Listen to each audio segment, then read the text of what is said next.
പ്രേം നസീറും മമ്മൂട്ടിയും പ്രധാന വേഷങ്ങളിലെത്തിയ സിനിമയാണ് ഒരു മാടപ്രാവിൻ്റെ കഥ.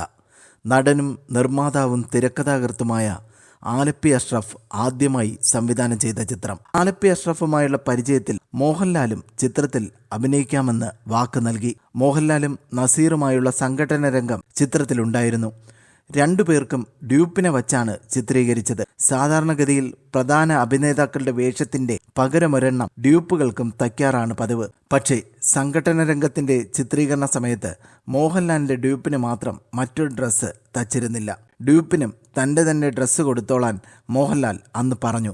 പക്ഷേ സംവിധായകൻ ആലപ്പി അഷ്റഫ് കുഴങ്ങിപ്പോയി. കാരണം സംഘടന രംഗത്തിന്റെ ചിത്രീകരണത്തിന് ശേഷം മറ്റ് രംഗങ്ങൾ ചിത്രീകരിക്കാൻ ഡ്യൂപ്പിന്റെ വേഷം വീണ്ടും മോഹൻലാൽ തന്നെ അണിയേണ്ടി വരും. അതാകട്ടെ ആകെ വീർത്തൊട്ടിയ അവസ്ഥയിലുമാണ്. എന്തു ചെയ്യുമെന്ന് ശങ്കിച്ചു നിൽക്കെ മോഹൻലാൽ പറഞ്ഞു, അതിനെന്താ, ഡ്യൂപ്പിൻ്റെ ആ വസ്ത്രം തന്നെ തിരിച്ചു തന്നാട്ടെ, ഞാൻ അഭിനയിച്ചോളാം. സംഘടന രംഗത്തിൽ ഡ്യൂപ്പ് ധരിച്ച വിയർപ്പിൽ കുളിച്ച ആ വസ്ത്രമിട്ടാണ് മോഹൻലാൽ അന്നേ ദിവസത്തെ ബാക്കി രംഗങ്ങളിൽ അഭിനയിച്ചത്. കണ്ടു നിന്നവരെല്ലാം അമ്പരന്നുപോയി. അന്നത്തെ ആ സംഭവത്തോടെ മോഹൻലാലിൻ്റെ ഉള്ളിലെ വലിയ മനുഷ്യസ്നേഹിയെ തിരിച്ചറിഞ്ഞെന്ന് സംവിധായകൻ ആലപ്പി അഷ്റഫ് പറയുന്നു. തിയേറ്ററിൽ റിലീസിനെത്തിയപ്പോൾ മാടപ്രാവിൻ്റെ കഥയിൽ മോഹൻലാലിൻ്റെ സീനുകൾ ഇല്ലായിരുന്നു. ഈ വാർത്ത ഇഷ്ടമായാൽ സബ്സ്ക്രൈബ് ചെയ്യൂ.